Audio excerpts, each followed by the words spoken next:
Pendientes de esta realidad que seguimos viviendo en nuestro país, pendientes también, como decía, de la actualidad de las últimas horas. Empezamos mirando a Yemen, a los rebeldes hutíes que han denunciado este martes de madrugada 3 nuevos bombardeos perpetrados por Estados Unidos y Reino Unido contra la ciudad de Saada, en el noroeste de Yemen, en el marco de las operaciones de Washington y Londres para reducir la capacidad de los insurgentes de atacar a los buques mercantes en el Mar Rojo. Dicen que la agresión británico-estadounidense ha lanzado 3 ataques contra el este de la ciudad de Saada. Es lo que ha publicado en su canal de Telegram la portavocía de temas de seguridad del Ministerio del Interior del movimiento de los hutíes, sin dar más información a este respecto.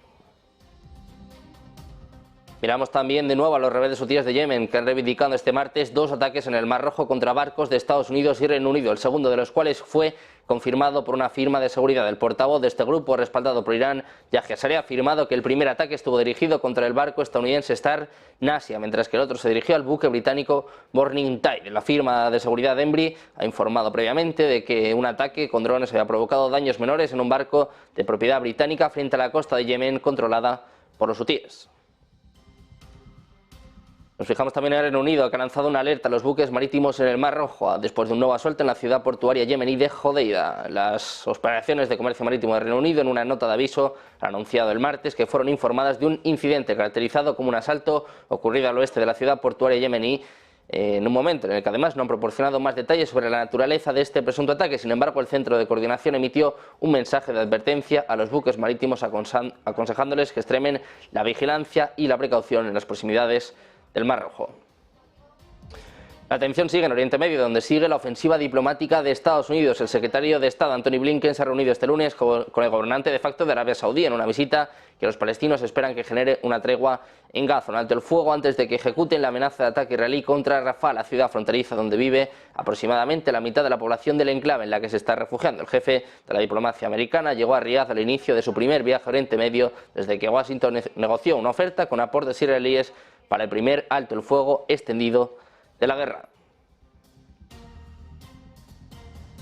Seguimos mirando a más noticias y seguimos mirando a Estados Unidos, que reconoce que no avisó a Bagdad de los ataques contra milicias pro-iraníes. El Departamento de Estado norteamericano ha reconocido que no advirtieron a las autoridades iraquíes antes de lanzar el pasado viernes una serie de bombardeos de represalia contra las milicias pro-iraníes en suelo iraquí, como mantenía hasta hace nada. Irak, como todos los países de la región, dice y daban por hecho que habría una respuesta tras la muerte de nuestros soldados. En cuanto a la respuesta concreta del viernes, no hubo notificación previa. Informamos a los iraquíes inmediatamente después de los ataques, es lo que ha afirmado el portavoz del Departamento de Estado, Vedant Patel.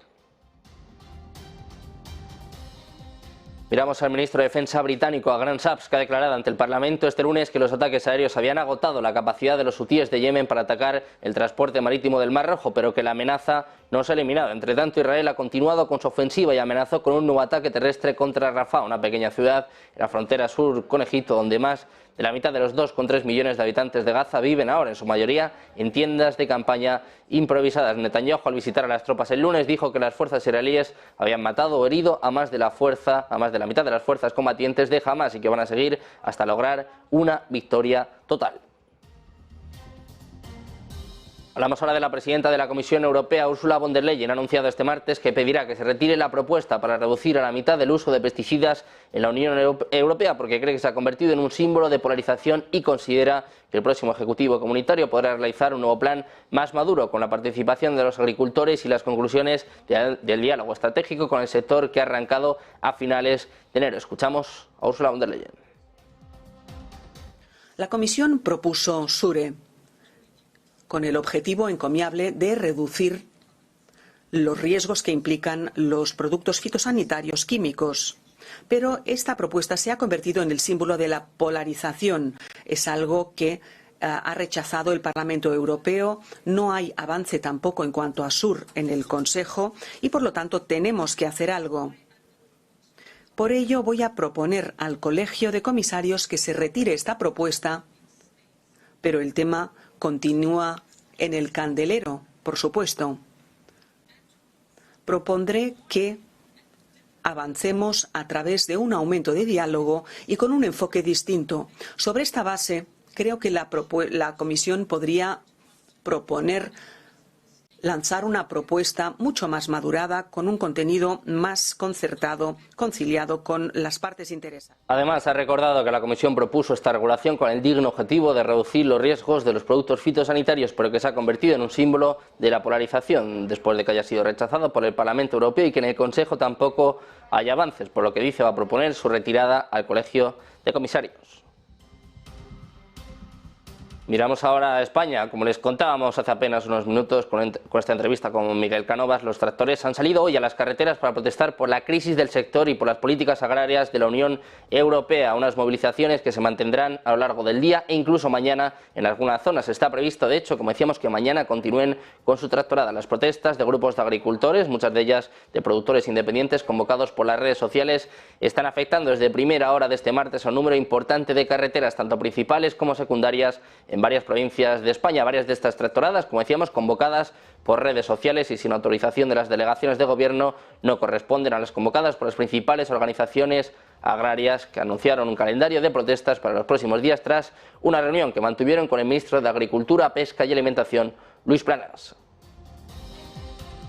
Eso sí, unas protestas que ya empiezan a tener efecto, y es que el Ministerio de Agricultura español ha anunciado el pago de subvenciones por un total de casi 269 millones de euros a más de 139.000 agricultores. Había que llegar a esto para que el Gobierno tuerza el brazo. El Ministerio de Agricultura, Pesca y Alimentación ha publicado el listado provisional de 139.756 titulares de explotaciones agrícolas, productores de tierra de cultivo, de secano, arroz y tomate de industria, que podrán recibir esta ayuda extraordinaria para compensar las dificultades debido a la sequía y a las consecuencias de la guerra por Ucrania, por un importe de 268,7 millones de euros. Es lo que dice el comunicado oficial. Las subvenciones están financiadas con cargo a los presupuestos generales del Estado. La Comunidad de Castilla-La Mancha recibirá la mayor parte de estas ayudas extraordinarias, casi 72 millones, seguida de Castilla y León con 65 y Andalucía con 43,6 millones.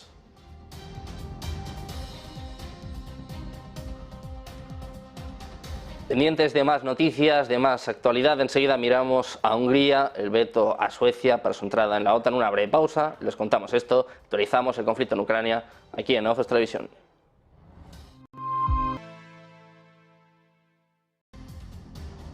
Ya de vuelta en Negocios Televisión, seguimos mirando la actualidad de las últimas horas que nos llevan a hablar ahora de Hungría. Recién superado el chantaje de Turquía, Suecia se enfrenta ahora a las maniobras del húngaro Viktor Orbán para dilatar su ingreso en la OTAN, ya ratificado por todos los Estados miembros de la organización, menos Hungría. Precisamente en este contexto, el líder del grupo parlamentario de Fidesz, el partido de Orbán, anunció este lunes que el primer ministro sueco, Ulf Kristersson, debe visitar primero Budapest antes de que el Parlamento Magyar pueda aprobar la solicitud de Suecia para unirse a la alianza de la OTAN. Los diputados de Fidesz y sus aliados boicotearon ayer una sesión extraordinaria del Parlamento para debatir la candidatura de Suecia a la Alianza Atlántica, que había sido convocada para la 1 de la tarde a petición de la oposición.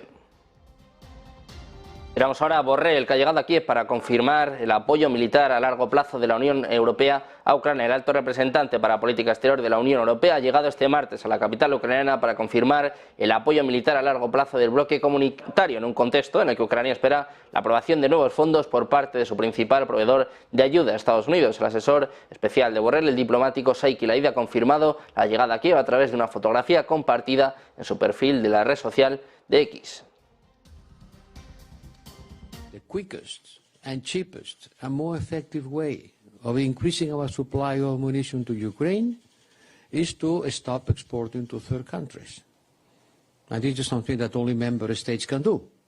And this has been my request.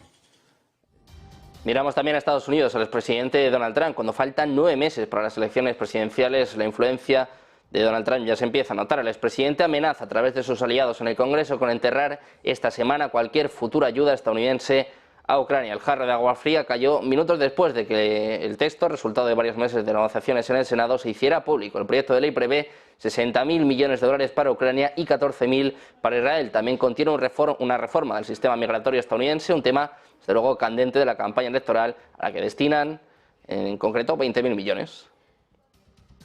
Miramos ahora a Rusia. Los sistemas de defensa antiaérea interceptaron anoche 7 drones ucranianos sobre el territorio de la región de Belgorod, fronteriza con Ucrania, según ha informado hoy el Ministerio de Defensa de Rusia en su canal de Telegram. El comunicado castrense indicó que todos los aparatos interceptados eran de ala fija, sin ofrecer más detalles del ataque. Dicen, por el momento no se ha detectado destrucciones importantes ni daños en vivienda. Gracias a Dios no hay víctimas, es lo que ha declarado en un vídeo publicado en Telegram el gobernador de la región de Belgorod, Vyacheslav Gladkov. Mientras tanto, las tropas rusas están avanzando hacia Avdiivka, lo que plantea una situación crítica para las fuerzas de Kiev, es lo que advierten los canales ucranianos de Telegram en medio de la perspectiva de que la ciudad de Donetsk podría ser el primer asentamiento capturado por Moscú en 8 meses. En octubre pasado, Rusia lanzó una ofensiva contra este asentamiento considerado una puerta de entrada a la cercana ciudad de Donetsk y fundamental para el objetivo del Kremlin de hacerse con el control de toda la región sudoriental de Donbass. Los canales ucranianos de Telegram han estado dando evaluaciones pesimistas sobre las opciones de que las fuerzas de Kiev puedan lograr mantener la ciudad. En concreto, el canal de Telegram Ukraine Files ha publicado este domingo que la situación en la ciudad se ha vuelto crítica, añadiendo que aviones de ataque rusos habían entrado en la ciudad desde el noroeste y que las tropas rusas habían evitado las formaciones de batalla ucranianas y se habían afianzado en los edificios. Están a cientos de metros de la principal arteria logística de los defensores ucranianos. Apuntan a que se está decidiendo el destino de Avdiivka. Mientras tanto, Rusia ha anunciado la suspensión de las importaciones de plátanos procedentes de Ecuador, pocas semanas después de que Quito indicara que quería intercambiar con Estados Unidos antiguo material militar soviético que Washington pretende entregar a Ucrania. En un comunicado de prensa publicado, el Servicio Ruso de Control Veterinario y Fitosanitario afirma haber suspendido la autorización de 5 exportadores ecuatorianos a partir del 5 de febrero, alegando la detección de una plaga, según está contando Associated Press. Según los medios de comunicación rusos, más de 9 de cada 10 plátanos importados en Rusia proceden de Ecuador. Según esta agencia, la misma prohibición se va a aplicar a partir del 9 de febrero a ciertas flores de Ecuador que se importan habitualmente en Rusia. Pendientes también de Tucker Carlson. Hoy se le ha preguntado a Dmitry Peskov sobre este periodista estadounidense y también sobre si había visitado la administración presidencial rusa en Moscú esta semana. Sin embargo, una vez más, ha declinado hacer comentarios. Los medios rusos mostraban ayer fotografías de Carlson en varios lugares de Moscú durante una visita que ha alimentado las especulaciones de que el expresentador de Fox News podría convertirse en el primer periodista occidental en entrevistar al presidente ruso Vladimir Putin durante la guerra en Ucrania. Cuando se le preguntó a Peskov si Carlson había visitado el edificio de la administración rusa en el centro de Moscú, el portavoz del Kremlin, Dmitry Peskov, dijo: "No estoy comentando de ninguna manera sobre los movimientos de un periodista estadounidense". Siguen los rumores, las especulaciones, el Kremlin sigue negándose a comentar nada de este asunto.